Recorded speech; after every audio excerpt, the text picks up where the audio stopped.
Глава 511. Миниатюрная матрица. Чутянь закрылся на целых 10 дней, чтобы закрепить духовную энергию своего царства, но самым важным было все еще совершенствование нового искусства меча бесформенного меча. Это была странная техника, оставленная древней таинственной небесной росой. Причина, по которой искусство меча было названо бесформенным, заключалась главным образом в том, что бесформенный меч был странным пространством, приписываемым искусству меча. Он не оставлял следов, поэтому люди не могли его обнаружить или защитить от него. Бесформенный меч было очень трудно культивировать, он не только требовал таланта и первоклассного духа совершенствования меча, но и обладать пространственной энергией. Насколько легко было встретить эти суровые условия? Бесформенный меч секты Небесного Меча был копией их основателя, создавая упрощенное искусство меча. Их бесформенный меч лишился непредсказуемой пространственной силы, но он все еще не оставлял следов и имел потрясающую мощь, но даже сравнивая эти различные свойства, бесформенный меч упрощенной версии имел большое отличие от оригинального бесформенного меча. Чутянь культивировал настоящий бесформенный меч.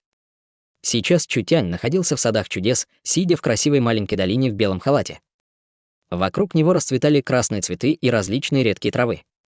Маленькие цветочные феи летали вокруг него, дополняя совершенствование Чутяня сущностью. Бесформенный меч. Чутянь щелкнул пальцем, и небольшая гора, расположенная в нескольких тысячах метров, на самом деле была разрублена безо всякого предупреждения. Несколько десятков тысяч фунтов камня упали в озеро, создавая гигантский всплеск на поверхности. Маленькая гора была гладкой, как зеркало, и через 2-3 секунды появилось бесчисленное множество маленьких синих и белых огней.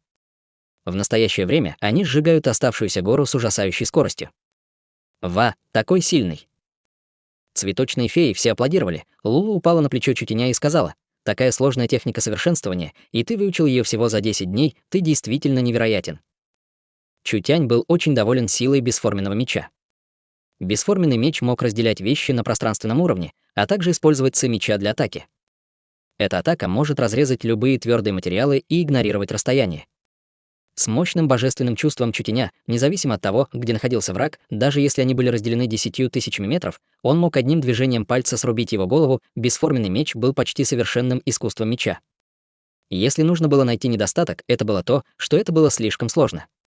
Чутянь в эти дни занимался совершенствованием в закрытых дверях и успешно прорвался к 4-му слою истинного духа. Теперь он превратился из культиватора духа Земли в культиватора духа небес. Текущая духовная энергия Чутяня была в несколько раз выше, чем у обычного совершенствующегося, но этого было все еще недостаточно, чтобы полностью использовать бесформенный меч. Чутянь не будет просто тренироваться в бесформенном мече в будущем. Комитет чудотворной торговли получил несколько высочайших искусств и секретных техник из секты Небесного Меча, и многие техники совершенствования и секретные техники из 5 духовных гор также были отправлены в Комитет чудотворной торговли. Чутянь имел 2 организации под ним. Одной из них была секта Юнь в Комитете чудотворной торговли. Секта Юнь была крупномасштабной исследовательской организацией, в которую постепенно вошли более десятков тысяч человек. Новые технологии и продукты Комитета чудотворной торговли в основном произошли от нее. Другой основной организацией была секта Чу.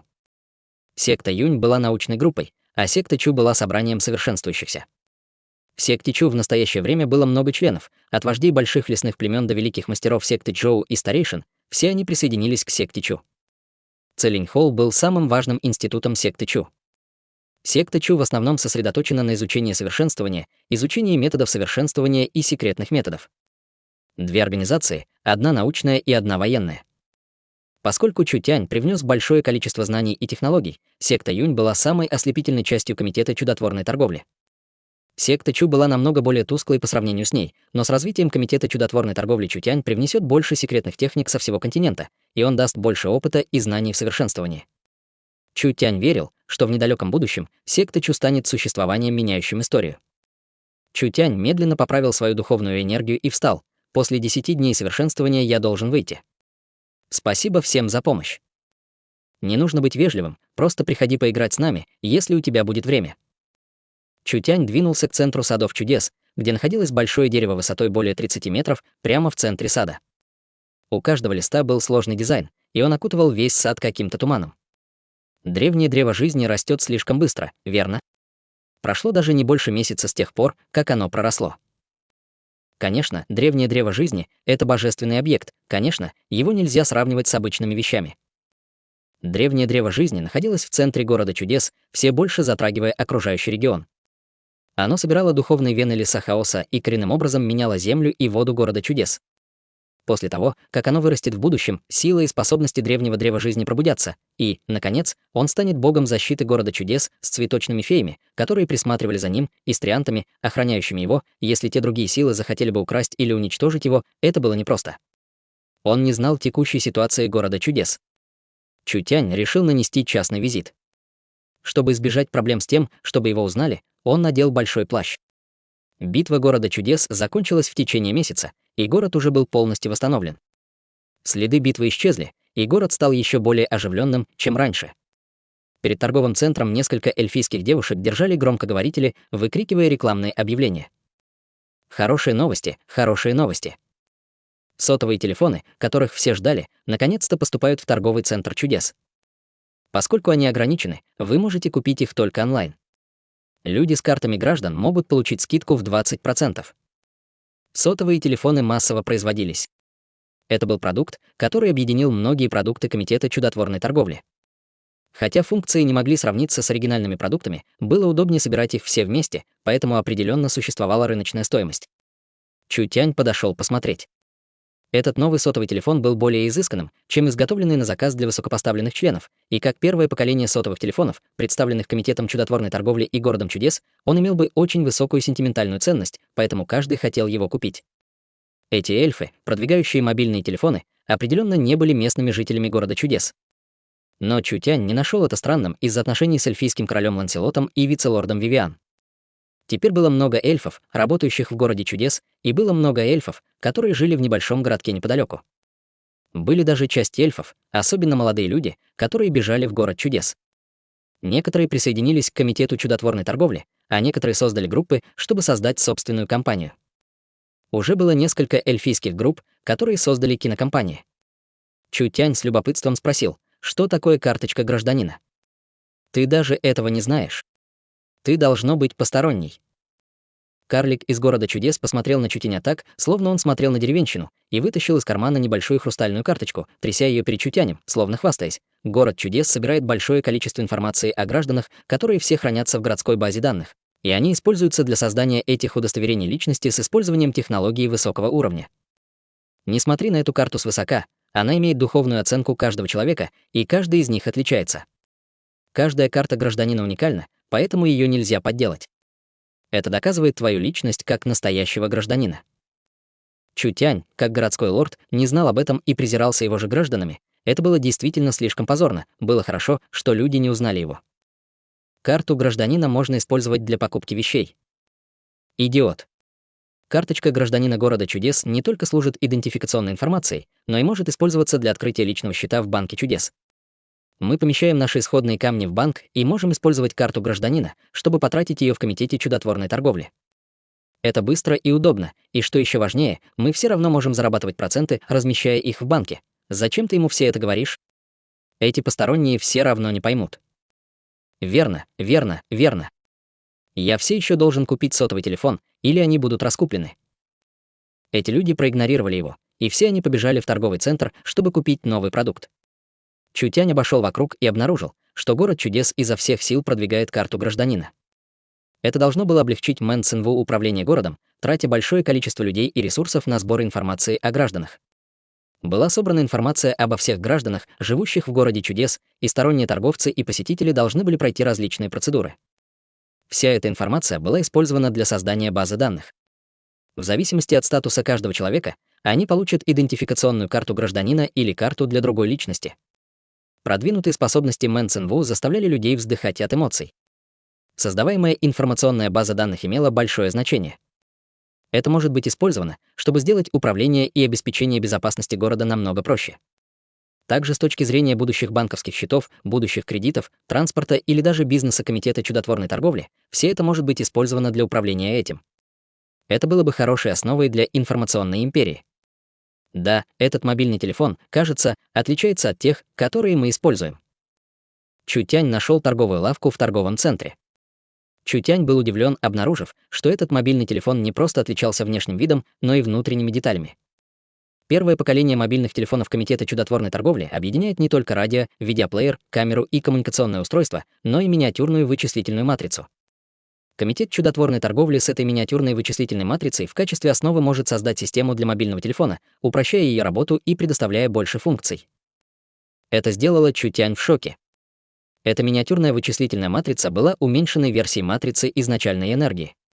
Текущая матрица изначальной энергии в Комитете чудотворной торговли не может превышать 2 миллиардов вычислений в секунду. Независимо от того, как они пытались сжать ее, она все равно весила несколько сотен фунтов, поэтому она не была переносной.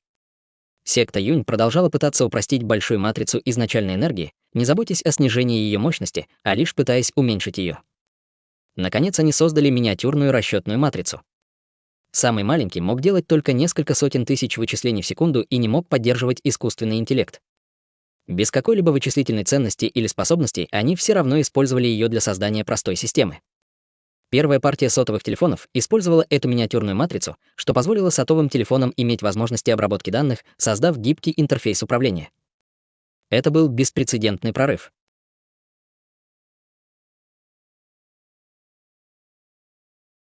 Глава 512. Проблема. Городской лорд города чудес проводил стратегическую встречу. Развитие Комитета чудотворной торговли достигло поворотного момента, поэтому главной целью этой встречи было подвести итоги прошлого и обсудить будущее. Мэн Цинву сидела в положении вице-лорда в робе лорда. У нее было торжественное выражение на этом прекрасном лице. Также присутствовали вожди племен и офицеры во главе с Дун Фанхаараном. Было также несколько исключительных красавиц, которые были молоды и имели свои хорошие черты. У каждого человека было серьезное выражение на лицах. В это время случайный голос нарушил серьезную атмосферу зала заседаний. «Хей! Юнь-Я! Фэн Кейди! Почему вы вернулись?» Чутянь открыл дверь и вошел, увидев этих двух людей, которых он давно не видел. Это были Юнь-Я и Фэн Кейди, которые были высококлассными менеджерами в Комитете чудотворной торговли, но работали в Олдмане. Чутянь был очень осторожен. Когда вас отозвали в штаб? Почему я не в курсе? Фэн Кейди обладала нежной элегантностью и выглядела как утонченная дама внутри и снаружи, с аурой, похожей на весенний ветерок. Она тепло улыбнулась, когда увидела Чутяня. В Олдмане нет больших проблем. Мы получили приказ старшей сестры Цинву о переводе, и как раз 2 дня назад в Олдмане была закончена транспортная башня, поэтому мы пришли с Юнь-Я, чтобы помочь. Юнь-Я посмотрела на Чутяня и с саркастическим голосом сказала: «Мы в городе уже несколько дней, а ты появился только сейчас. Кажется, быть городским лордом очень расслабленно для тебя. Ты ошибаешься. Вообще-то я обычно очень старательный, но на этот раз вы поймали меня, когда я культивировал за закрытыми дверями». Когда Чутянь сказал это, Наньгунь, Юнь и Мэн Ин закатили глаза, а Мэн Цинву уставилась на него, но Чутянь вообще не заметил этого. Но так как эти две красавицы пришли издалека, я виноват в том, что не провел приветственный банкет для вас. Так как это так, зачем мы проводим эту встречу? Давайте выпьем. Господин городской лорд. Министр финансов Деларес встала несколько недовольна. Эта обычно кокетливая волшебница была в настоящее время даже более серьезной, чем Мэн Цинву, поскольку она сказала с резким выговором: «Сегодняшняя встреча очень важна. Даже если вы не поможете нам, вы не можете делать ситуацию еще хуже. Извините, я был слишком взволнован». Чутяню стало скучно, когда он сел и скрестил ноги. Он сказал молодой мисс: «Тогда начинай». Мэн Цинву сказала: «Мы начнем с производственного отдела». Производственный отдел был очень важным, поэтому, естественно, за него отвечал человек, которому доверяли. Министр производства Мэн Ин быстро собрала свои материалы. Производственный отдел нашего комитета чудотворной торговли очень хорошо поработал за этот месяц. Различные производственные зоны производят на 20% больше, чем обычно, и есть более 50 новых заводов, причем 2/3 находятся в лесу хаоса. Помимо этого, мы используем умные мозги для создания автоматизированного производства. В настоящее время Мэн Ин дала кучу данных, прежде чем объяснить положение производственных зон, а также представить планы на будущее. Все это было очень детально, и Чутянь почувствовал, что впервые встретил ее. Мэн Цинву высказала свое мнение, услышав доклад. Мэн Ин быстро записала их. Хорошо. Чутянь очень преувеличенно аплодировал. С таким умным директор, как Ин, наша производственная линия, безусловно, будет в надежных руках. Лицо Мэн Ин покраснело. Она действительно ничего не делала, так как ее старшая сестра дала ей 2 умных мозга, и это были все данные и планы, сделанные этими умными мозгами после того, как они проанализировали данные. Ин просто суммировала это и добавила свои мысли. Со своей старшей сестрой, которая отвечала за общую ситуацию, ей не нужно было строить какие-либо планы.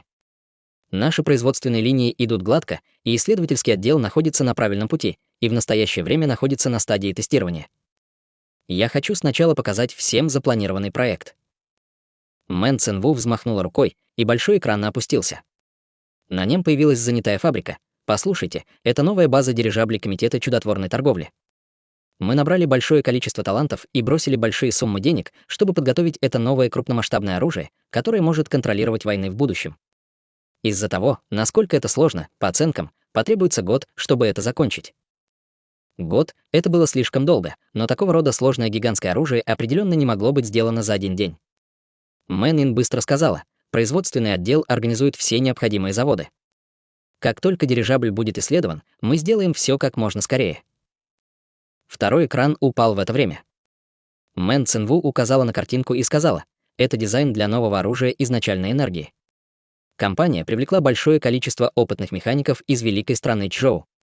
Секта Юнь и я думаем, что их механические доспехи очень ценны, и их можно изменить с помощью наших технологий. Используя батарею изначальной энергии в качестве источника энергии, добавляя в нее источники энергии, щиты, мечи и оружие, мы сможем сформировать боевого меха изначальной энергии. Пока она говорила, другой экран опустился. Мэн Цинву посмотрела на Чутяня. Что думает городской лорд? Этот дизайн очень хорош. Чутянь осмотрел его. Я считаю, что, когда мехи будут исследованы, даже слабый солдат сможет стать экспертом. Но мы можем улучшить его немного больше. Например, мы можем добавить механический двигатель в мехи, чтобы сделать их быстрее и сильнее. Лучше всего, если мы добавим летающее оборудование, чтобы наши солдаты-мехи могли свободно летать в небе. Мы можем даже установить умный мозг на каждом мехе, создавая управляемые информацией битвы. Мэн Цинву быстро махнула рукой, чтобы остановить его. Остановись. У молодой мисс есть лучшие улучшения.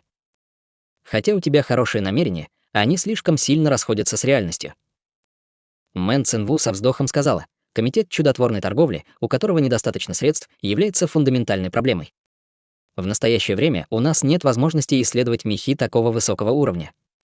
Даже если исследовать обычных мехов, их уже будет сложно массово производить, и они будут использоваться только для элитных войск. Нам не хватает денег. Этого не может быть. Чутянь почувствовал некоторое недоверие. Разве мы не одолжили несколько сотен тысяч исходных камней из Вечного леса? Деньги уже есть, и, учитывая возможности компании, мы даже не сможем поддержать этот небольшой исследовательский фонд. Господин городской лорд, вы действительно не знаете ситуацию. Финансовый директор Деларес не могла сидеть спокойно. Вы знаете, сколько стоит одно исследование меха? Мы рассчитываем, что нынешний бюджет составит около 300 тысяч. Бюджет дирижабля — еще более страшная сумма. Лаборатории карликов и секта Юни так потребляют все больше и больше каждый месяц, как бесконечная дыра. Не говоря уже о том, что мы только что завоевали равнины гончих и великую страну Чжоу, поэтому нам нужно тратить большое количество исходных камней, вкладывая средства в эти места. В районе города чудес много людей, которые обращаются за кредитами, и с нашим текущим финансовым состоянием даже это трудно поддерживать. Чутянь почувствовал головную боль, услышав это. Что это было? Все это на самом деле стоило так много. У нас сейчас много проектов. Помимо торгового центра чудес и сети духовной энергии, существует множество других проектов. Мэн Цинву опустила еще один экран, и она указала на часть, сказав, например, строительство городских оборонительных сооружений. Мы планируем установить скрытые ракетные шахты в горных хребтах, окружающих город чудес, создавая военные силы большой дальности. Помимо этого, мы готовы разместить большое количество пушек в горах, используя их для борьбы с захватчиками. Чутянь был более расстроен, услышав это. Этот отец всегда думал, что Комитет чудотворной торговли — монстр, приносящий деньги, и пока мы заботимся о текущей проблеме, мы не боимся не иметь денег. Смотря на ситуацию, городу чудес не просто не хватало денег, ему не хватало много денег. Хотя нам нужно много денег, всем не нужно беспокоиться. Мэн Цинву увидела, что моральный дух у всех был немного низким, поэтому она сказала вдохновляющим голосом вице-лорда, потенциал прибыли Комитета чудотворной торговли очень велик, но в настоящее время у нас есть только великая летняя страна и несколько лесных племен с рынком, который еще не был открыт. Мы построили 10 транспортных башен в лесу и начали сотрудничать с Вечным лесом. В будущем мы будем сотрудничать со многими эльфийскими городами, а также распространяться на соседние страны с великой страной Джоу и северной страной в качестве базы. Наши инвестиции сейчас немалы, но наша будущая прибыль будет больше. Чутянь кивнул. Да, всего несколько небольших городов в лесу и в великой летней стране. Сколько там городов? Мы должны расширить нашу территорию. Мы должны ускорить наш прогресс. Все сильные державы, похоже, вызывают проблемы, и существует слишком много переменных, поэтому мы не можем расширяться медленно. Мэн Цинву начала планировать. Юнь-Я, Кейди, вы замените Деларес в расширении торгового центра чудес и налаживании международных отношений. У вас уже есть опыт, поэтому проблем быть не должно. Это карта городов и подземных городов леса, которые мы подготовили, а также общие ресурсы этих городов и окружающих их больших племен. Город чудес даст вам достаточно караванов и людей, вам просто нужно сосредоточиться на том, чтобы иметь с ними дело. Эта задача не была легкой. Фэн Кейди была назначена министром иностранных дел. Юнь Я была назначена директором компании. Они сразу же встали, мы обязательно сделаем это. Чу Тянь спросил, что будет делать наш великий финансовый директор Деларес? В настоящее время директором компании в городе чудес была также Деларес, и компанию Лис также собирала Деларес. Теперь, когда две работы Деларес были отданы Фэн Кейди и Юнь Я, что будет делать Деларес? Способность этой лисы не была слабой, и держать ее в городе было бы пустой тратой. Мэн Цинву ответила, самая большая проблема города чудес — нехватка денег, так что это другая важная задача Деларес. С этого дня она полностью сосредоточится на развитии Банка чудес. Деларес кивнула. Будьте уверены, вице-лорд, нынешние граждане города чудес очень доверяют нам, а недавно продвинутые карты граждан также имеют личные банковские счета, поэтому бизнес Банка чудес резко возрос.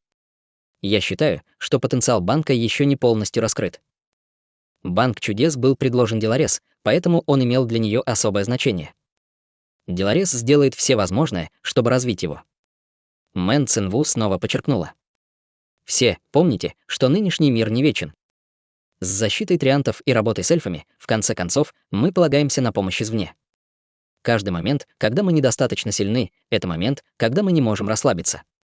Снаружи скрыты опасности, поэтому, если мы хотим сохранить мир, мы должны сделать город чудес сильнее как можно скорее.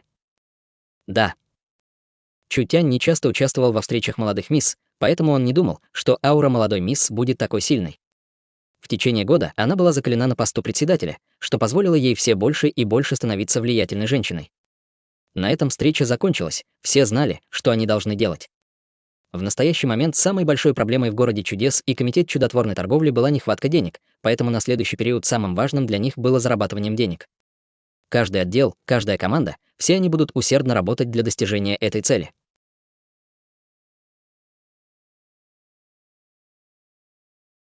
Глава 513. Город лунного света.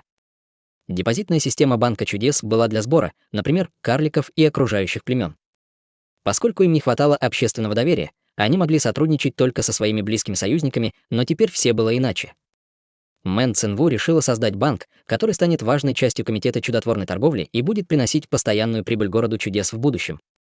Как контролировать риски, не нужно было беспокоиться. Мэн Цинву был очень уверен в нынешнем комитете чудотворной торговли. В компании было слишком много средств, в которые можно было вложить деньги, поэтому процент неудачи этих инвестиций был незначительным. Ситуация в городе чудес была совершенно иной. Будь то граждане или окружающие племена, все они очень хорошо относились к городу. Пришло время гражданам вносить свои деньги и реформировать валюту. Мэн Цинву потратил немало усилий, чтобы собрать информацию о гражданах и популяризировать карты граждан в городе. Теперь они были встречены с успехом, и Банк чудес получил десятки тысяч исходных камней на хранение. В городе было около 1 миллиона человек, и в обращении находилось несколько миллионов исходных камней, даже если бы они занимали только 1/10, а это все еще несколько сотен тысяч. Конечно, чтобы стимулировать людей вкладывать деньги, Банк чудес объявил процентную ставку. Когда кто-то открывает личный счет, это будет 5% доля, оплачиваемая ежедневно, и ее можно будет снять в любое время. Что касается срочных депозитных счетов, то были ежемесячные, полугодовые, годовые, двухгодовые, трехлетние и дальше. Чем дольше они лежали, тем выше процент, достигавший 50% в течение 3 лет. Если положить в банк 100 исходных камней на 3 года, то вы не только получите все 100 исходных камней без одного пропавшего, но дополнительные 50 исходных камней сверху. Банк чудес также позволял забирать их заранее, но они автоматически пересчитываются к сэкономленному времени, а также взимается плата за обработку. Это был определенно популярный способ хранить свои деньги. Самое главное было. Банки были построены в великой стране Джоу, великой летней стране, различных лесных городах, других странах и городе чудес. Банк чудес управлялся сетью умного мозга, и с помощью нескольких десятков матриц, работающих одновременно, можно было создать систему данных. После того, как люди помещали исходные камни в банк чудес, они могли забрать их в любом месте, где был банк. Помимо этого, у банка чудес также была возможность прямого платежа. Будь то торговый центр чудес, ресторан чудес, арена чудес или Целлинхолл, пока они управлялись комитетом чудотворной торговли, можно было использовать карту для прямой оплаты. Это было быстро и удобно. Банк чудес также позаботился об обмене валюты. Их валюта будет связана с исходными камнями, и они могут напрямую сделать обмен. Люди могли напрямую делать обмен на другие валюты для своих ежедневных потребностей, что делало это намного более удобным. Банк чудес также тестировал прямые переводы счетов. В будущем, когда торговцы будут торговать друг с другом, они смогут напрямую сделать это через банк чудес. Это позволит избежать проблем и рисков, связанных с переносом большого количества исходных камней, и они смогут хранить исходные камни в банке, чтобы зарабатывать проценты. Так почему бы им не сделать это? Мэн Цинву была стратегом, который использовал долгосрочный подход. С такими планами и договоренностями Мэн Цинву, а также способностями Деларес, насколько далеко будет развиваться банк чудес, Чутянь никогда не спрашивал и не заботился о компании. Компания была заполнена различными талантливыми людьми, так зачем ему пытаться возиться с ней? Повседневная рутина Чутяня была сосредоточена на том, чтобы развивать его искусство меча и читать различные книги, время от времени проводя исследовательские проекты. Хотя научно-исследовательская команда Комитета чудотворной торговли была очень сильной, Чутянь мог заменить 10 тысяч исследователей. Когда секта Юнь заходила в тупик, Чутянь небрежно заботился об этом. Молодая мисс была, как всегда, трудоголиком. Чутянь пришел в офис Ин и увидел, что она сидит за столом и что-то пишет. Было несколько карликов, которые помогали ей, организовывая все виды материалов. «Чутянь, ты пришел вовремя. Ты знаешь». Количество людей, открывших счета в банке чудес, увеличилось в несколько раз. Мэн Ин радостно сообщила: «Скоро у нас будет достаточно средств». Вы решаете эту проблему слишком просто. Банк чудес не может совершить ошибки. Мы должны думать о рисках нехватки денег, прежде чем открывать новые счета.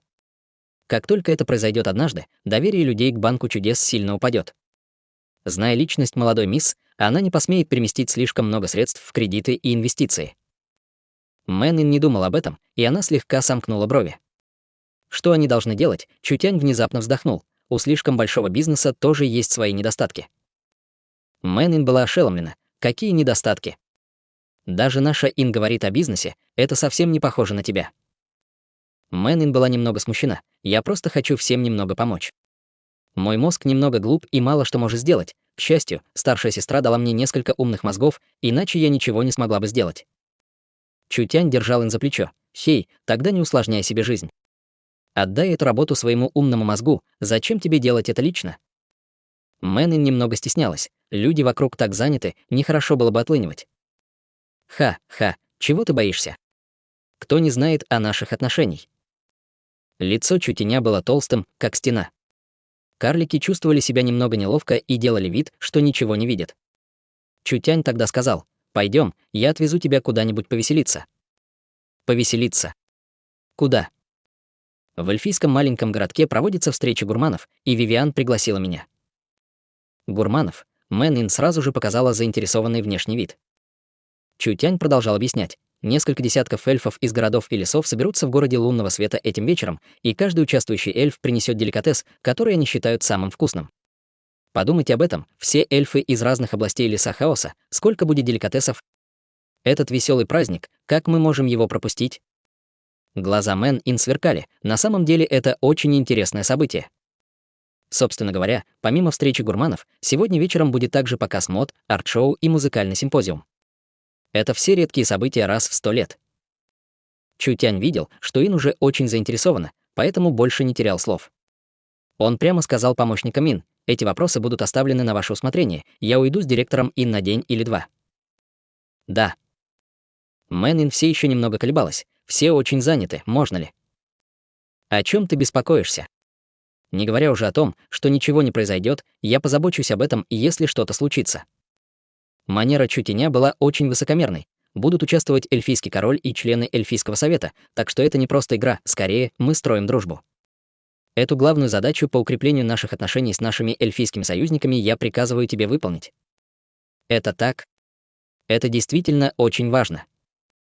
Мэнин больше не колебалась, и она была в приподнятом настроении, когда сказала: «Мы не можем быть слишком небрежными в этом, мы должны приготовить лучшие деликатесы города чудес».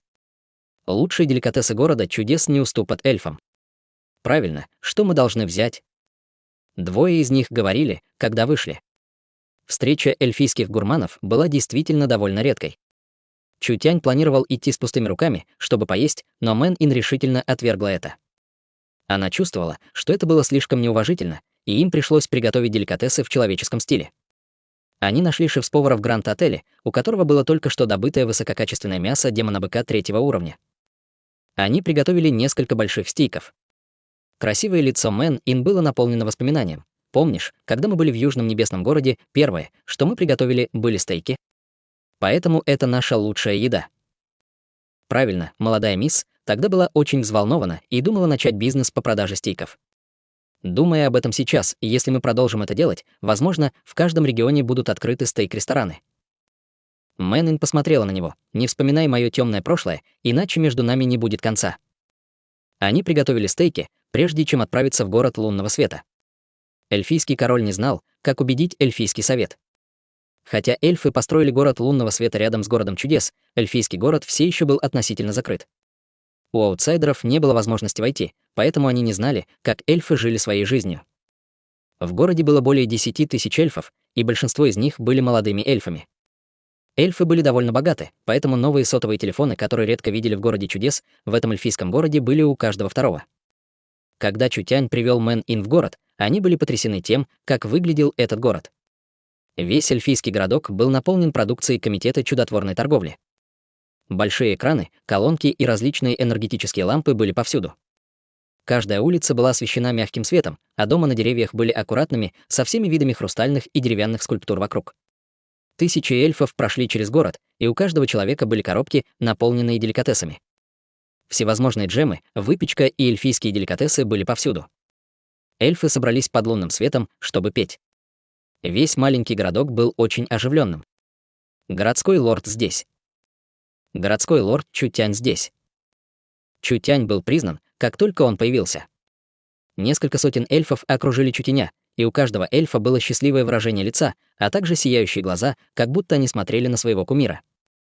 «Я приехал из Серебряного лунного леса. Я слышала вашу историю, я очень восхищаюсь вами».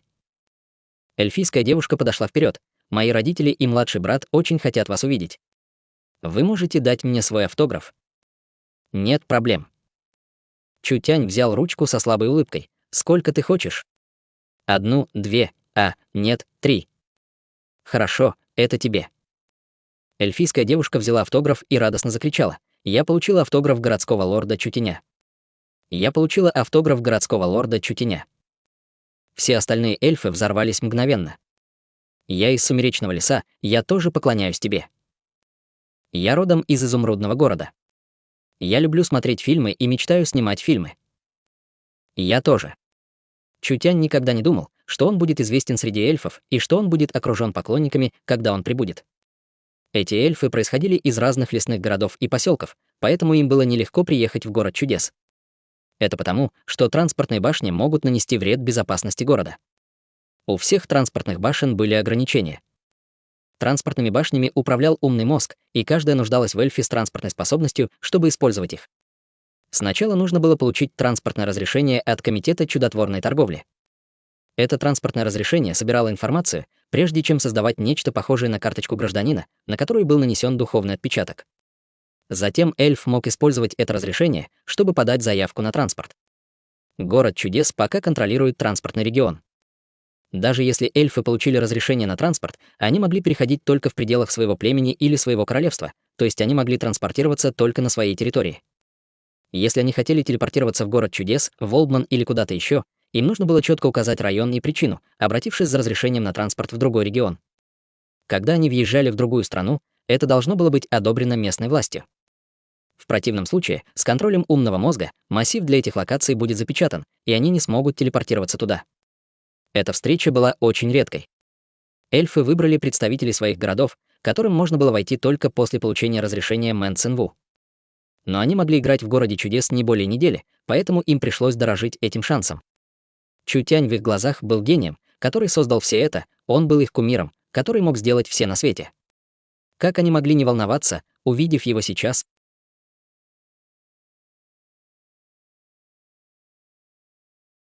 Глава 514. Эльфийский банк.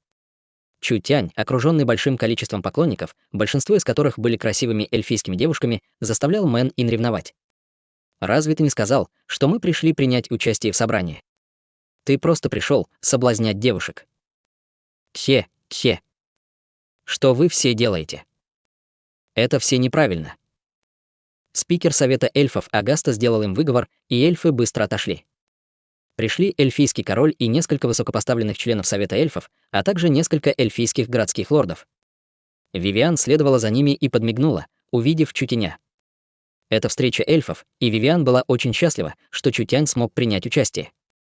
Выражение лица спикера было нехорошим, а его глаза были немного недобрыми. В конце концов, именно этот парень разрушил традицию эльфов, так как он мог чувствовать себя хорошо, глядя на него. Чутяня это не волновало, так как его лицо было толстым, как стена. Он немедленно повел Мэн Ин с улыбкой, чтобы поприветствовать их. «Вы городской лорд города чудес Чутянь?» Несколько незнакомых эльфов смотрели на него с любопытством. Это были все известные люди среди эльфов, все они были городскими лордами эльфийских городов. Их считали первоклассными экспертами даже в лесу хаоса. Что касается Чутяня и города чудес, то эти эльфы не были в курсе.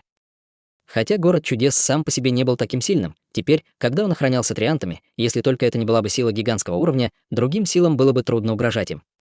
Этот город считался весьма влиятельным в лесу хаоса, ставшим очень известным в последнее время. Кто бы это был, если бы не Чутянь? Эльфийский король Ланселот представил Чутяня городским лордом перед тем, как сказать Чутяню. Говорят, что городской лорд Чутянь покорил северную великую страну Чжоу, твое влияние довольно быстро расширяется. Отрадно, что, хотя ты так занят, ты приехал в эльфийский город. Эльфы полны благодарности. Мэн Ин увидела, что эльфийский король был таким вежливым и была чрезвычайно польщена. «Нет, нет, нет, приглашение сюда — наша честь». Вивиан добавила, «Я пригласила старшего брата Чутяня». Агаста выглядел очень недовольным. Это было явно эльфийское собрание, уместно ли было приглашать людей? Сегодня очень праздничный день, мы не хотим просто голодать здесь. Чутянь не относился к себе как к постороннему. Город чудес и Вечный лес сотрудничали так долго, и, похоже, успех есть. Эльфы леса хаоса, способные собраться все вместе, это действительно нелегко. Эльфийский городской лорд сказал с улыбкой, если бы в наших городах не были установлены транспортные башни, если бы для нас, эльфов, не было очень важного вопроса, мы бы никогда не поговорили друг с другом, а тем более собрались бы вместе вот так. Это верно. Технологии городского лорда Чутяня действительно восхищают нас. Другой эльфийский городской лорд похвалил, эльфы слишком далеко позади людей. Чутянь сразу сказал, на самом деле люди все те же. Эльфы сотрудничают с комитетом чудотворной торговли, поэтому их можно считать достаточно продвинутыми. Ха-ха-ха. У Агасты и других старомодных членов Совета были ужасные выражения. Эльфы, работающие с комитетом чудотворной торговли, уже подавали все больше и больше просьб по реформе. Эти городские лорды редко взаимодействовали с Вечным лесом, даже не встречаясь в течение сотен лет, поэтому они не были так строги, как Вечный лес в сохранении традиций. Теперь, когда эльфийский король соединил районы с транспортными башнями, эльфийские городские лорды стояли на стороне эльфийского короля. Чутянь сидел вместе с эльфийским королем, а Мэн Ин достала приготовленные стейки. Все приходите и попробуйте стейки из нашего города чудес, их приготовил наш самый опытный шеф-повар. Спасибо, Ин. Это слишком вкусно. Попробуйте волшебный фрукт нашего серебряного лунного леса. Мэн Ин была прекрасна и обладала чистым нравом, поэтому с ней было очень легко ладить. Не говоря уже о том, что изображение Мэн Ин часто появлялось в фильмах, которые любили эльфы, поэтому Мэн Ин был знаменитостью среди эльфов. Все бросились к ней, чтобы дать ей вкусные угощения. Это мой номер мобильного телефона, каждый может связаться со мной, когда захочет. Что? У вас нет сотовых телефонов и даже нет устройств связи. Нет проблем, мы скоро все устроим и расширим зону покрытия сигнала. Эта встреча эльфийских гурманов не только позволила эльфам разных регионов познакомиться друг с другом, но и позволила эльфам познакомиться с Чутянем и Мэн Ин. Все попробовали деликатесы разных регионов, и вскоре они сблизились. Мэн Ин решил пригласить всех поиграть в город чудес завтра, что очень взволновало молодых эльфов из разных регионов.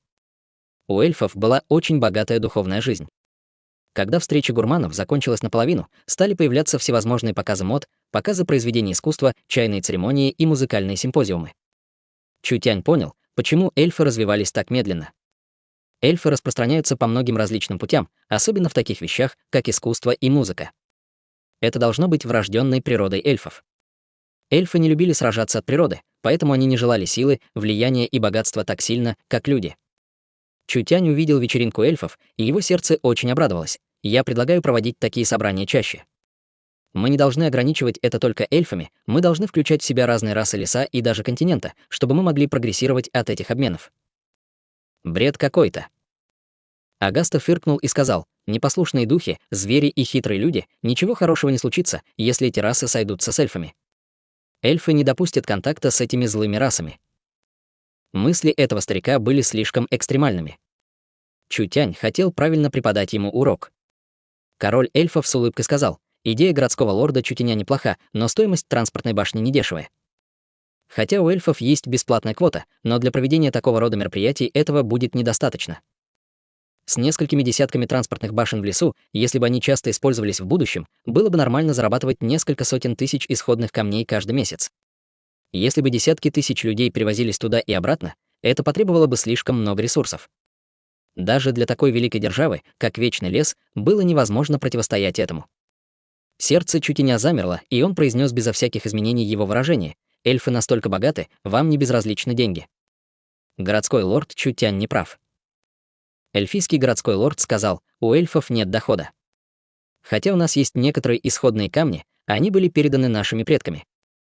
Если мы продолжим тратить впустую подобные камни, наши запасы быстро истощатся.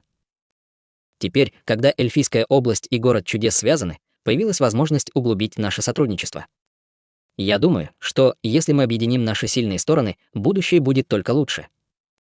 Эльфийский король кивнул. Вице-лорд Мэн Цинву уже договорилась об условиях. Эльфы примут коммуникационные технологии в своей области, а также построят торговые центры чудес в каждом городе.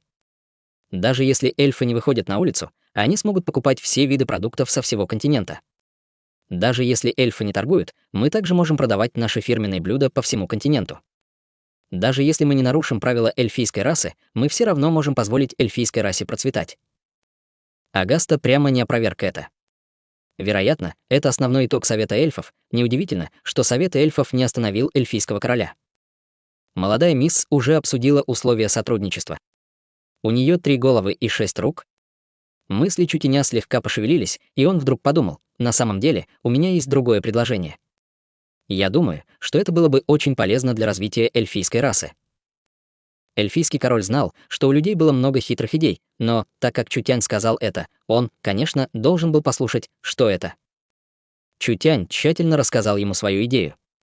Глаза эльфийского короля загорелись, когда он обсуждал это с окружающими эльфийскими городскими лордами.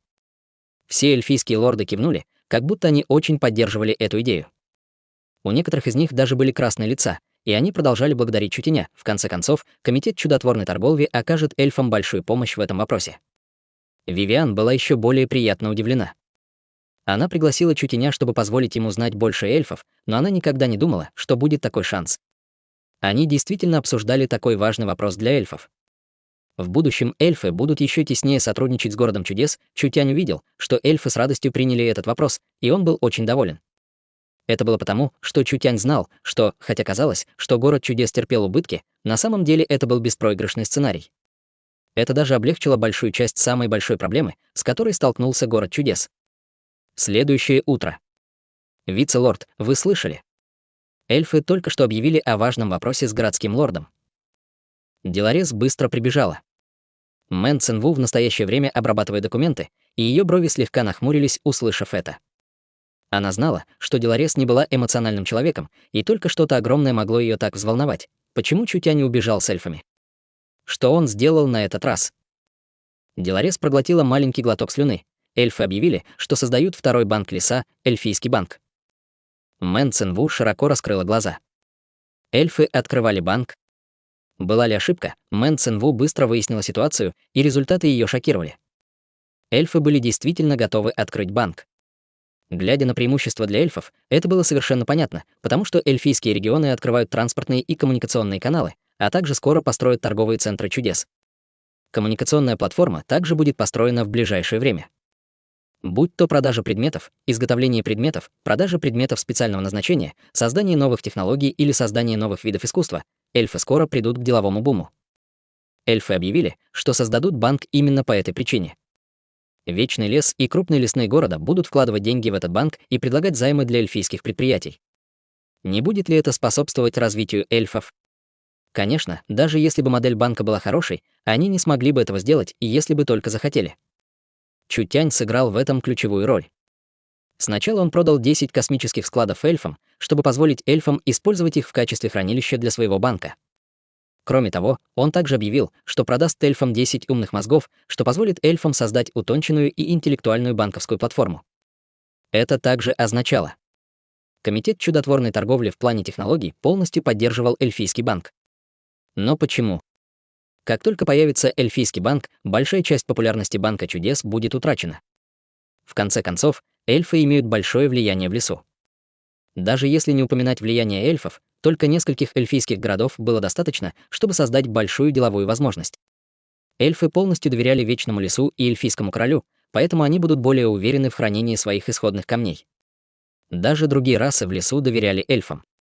В будущем эльфийский банк мог развиваться быстрее, чем банк чудес, так что же делать городу чудес?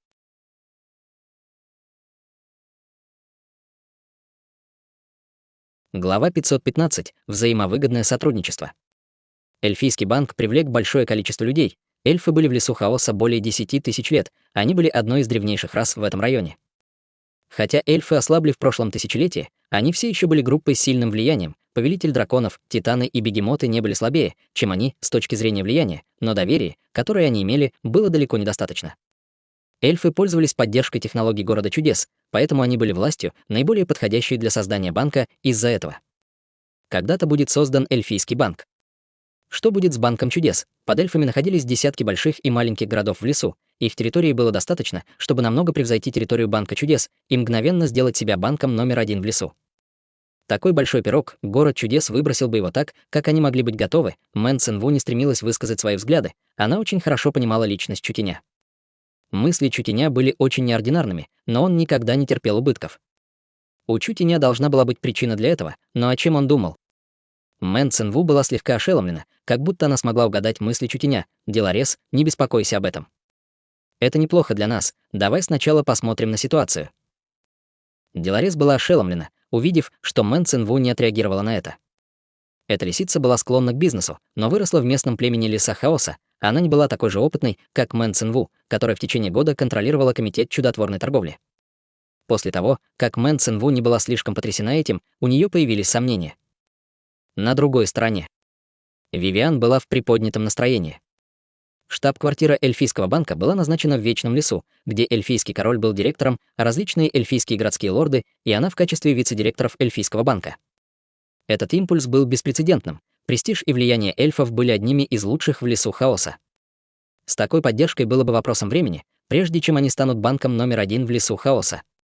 У Вивиан не было мозгов для бизнеса, но она все еще знала, как важно для них контролировать весь лес. В то время у эльфов было бы больше прав, чем раньше. Эльфы леса хаоса могут даже стать большой финансовой группой на континенте. День, когда эльфы станут богатыми, был уже близок. Разве это не то, что Вивиан всегда хотела увидеть? Но Вивиан все еще неохотно говорила. Старший брат Чутянь поддерживает эльфов. Разве город чудес не понесет огромных потерь? Банк может быть создан только с помощью уникальной технологии города чудес, поэтому, если городу чудес будет уделено достаточно времени, банк чудес рано или поздно охватит весь лес.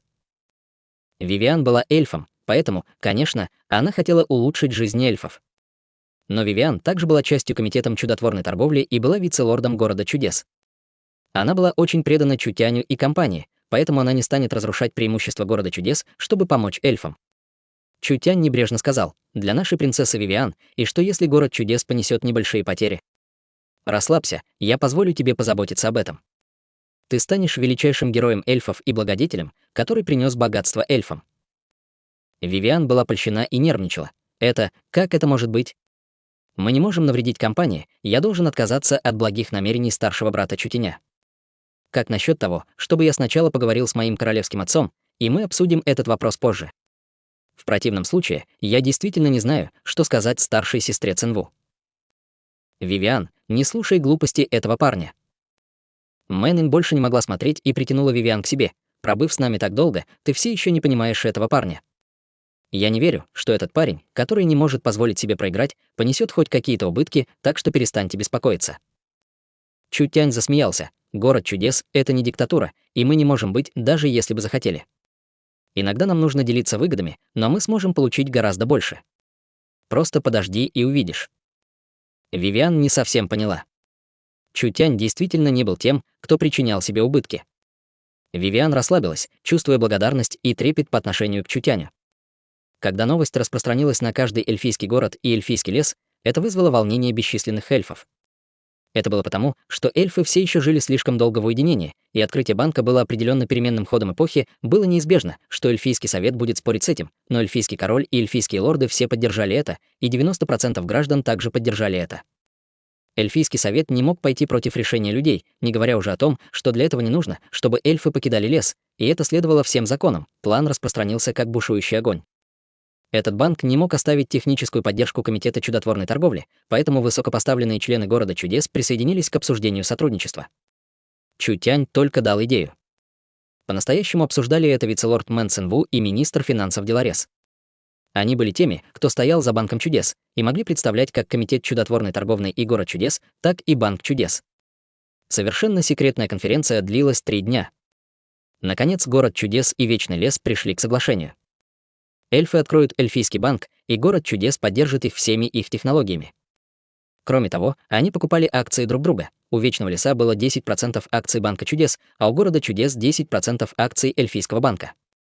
Детали этого сотрудничества держались в секрете, но оба банка, делящиеся акциями друг с другом, ясно показали, что эльфийский банк не конкурирует с Банком чудес, а скорее работает с ними. Город чудес и Вечный лес стали ближе к этому. Деларес подверглась изменению на 80 градусов. Сначала она была смущена и даже зла, но вскоре стала очень страстной. Под наблюдением Деларес эльфы изменили свой нерешительный стиль и немедленно провели церемонию открытия банка в Вечном лесу. Поскольку в эльфийской области уже был охват, существовала различная реклама эльфийского банка, на которую все эльфы обращали пристальное внимание. Как они могли не обращать на это внимание, это было большое дело, которое потрясло эльфов. Это было также большое дело, которое потрясло весь лес. Мэн Цинву попросила людей снять весь процесс, потому что это может стать исторически значимым материалом для будущих поколений. Это позволило эльфам, которые не смогли прийти, увидеть прямую трансляцию церемонии через свои зеркала и экраны для передачи изображений. Каждый крупный городской лорд выступил с речью. Совет эльфов также одобрил этот вопрос. Наконец, эльфийский король объявил об официальном открытии банка, в этот момент все эльфы начали праздновать. Создание эльфийского банка было объявлено в Вечном лесу, но в нем также участвовало много эльфийских городов. Модель была в основном такой же, как у Банка чудес. Сначала они будут предлагать проценты по вкладам, а затем выдавать кредиты с более высокими процентными ставками. Хотя распространение депозитов было основным источником дохода, оно не было единственным. Был также доход от услуг и промежуточных услуг, такие как сборы за снятие средств, гарантированные кредиты, аренда, залог, ипотека и многие другие услуги, которые еще не были обнаружены. После создания эльфийского банка, до того, как было установлено их местонахождение, они объявили процентные ставки. Процент эльфийского банка был намного ниже, чем у Банка чудес. Годовой процент составлял 2%, а годовой процент по ежемесячным депозитам составлял всего 3%. Для полугодовых депозитов, годовых депозитов и даже выше, они не были даже вдвое меньше, чем у Банка чудес. Хотя это было так, этого было все же достаточно. До того, как был создан эльфийский банк, большая сумма была уже внесена.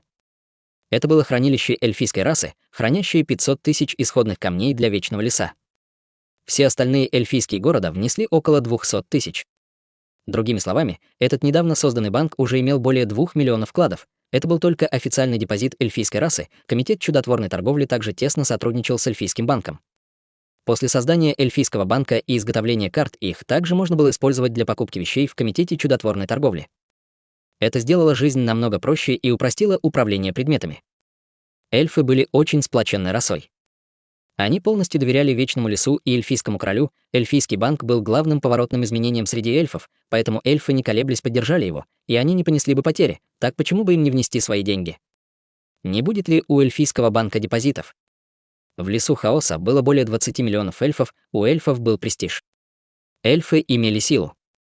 У эльфийского банка было несколько миллионов депозитов сразу после создания, и в будущем он будет стремительно расти. Был Вечный лес и эльфийские города, дающие ему гарантию, и нельзя было быть обманутым эльфами. Будут ли крупные лесные расы бояться, что эльфы обманут их из-за денег, лесные племена наверняка побежали бы копить деньги в эльфийском банке один за другим. Город чудес имел большую популярность, но в конце концов он был слаб, как они могли сравниться с эльфами. Таким образом, эльфийский банк плавно развивался и поглотил большинство исходных камней в лесу хаоса, но банк не мог нормально расти только за счет депозитов. Если бы у банка были только большие суммы депозитов и не было крупных кредитных проектов, депозиты, в свою очередь, стали бы бременем. Доходы и расходы не смогут сформировать цикл, а проценты от депонированных исходных камней создадут убытки для банка. Проблема прибыла. Как у эльфов могло быть так много проектов, эльфы только начали свою реформу, как они могли так быстро выдавать кредиты? Не говоря уже о том, что со скоростью, с которой эльфийский банк принимал вклады, они не могли потреблять все это только с эльфами. Что делать? Они не могли хранить большие суммы в банке, чтобы понести убытки из-за процентов. Эльфийскому банку лучше всего было привести большое количество камней в банк чудес с указанием срока и процентной ставки. Этот вид депозита не только уменьшит риск для эльфийского банка, но и процент банка чудес был даже выше, чем у эльфийского банка, поэтому эльфийский банк мог заработать на этой разнице. Ситуация в банке чудес была изменена эльфийским банком. У эльфов не было проектов, но было много средств, а у комитета чудотворной торговли было много проектов, но не хватало средств. Эльфы обладали большой силой и влиянием, а комитет чудотворной торговли развивался медленно из-за недостатка силы. Теперь, когда это было так, что может быть лучше взаимного сотрудничества? Высокопоставленные члены комитета чудотворной торговли поняли это и наконец узнали цель Чутеня. После обхода он все еще собирал средства для города чудес.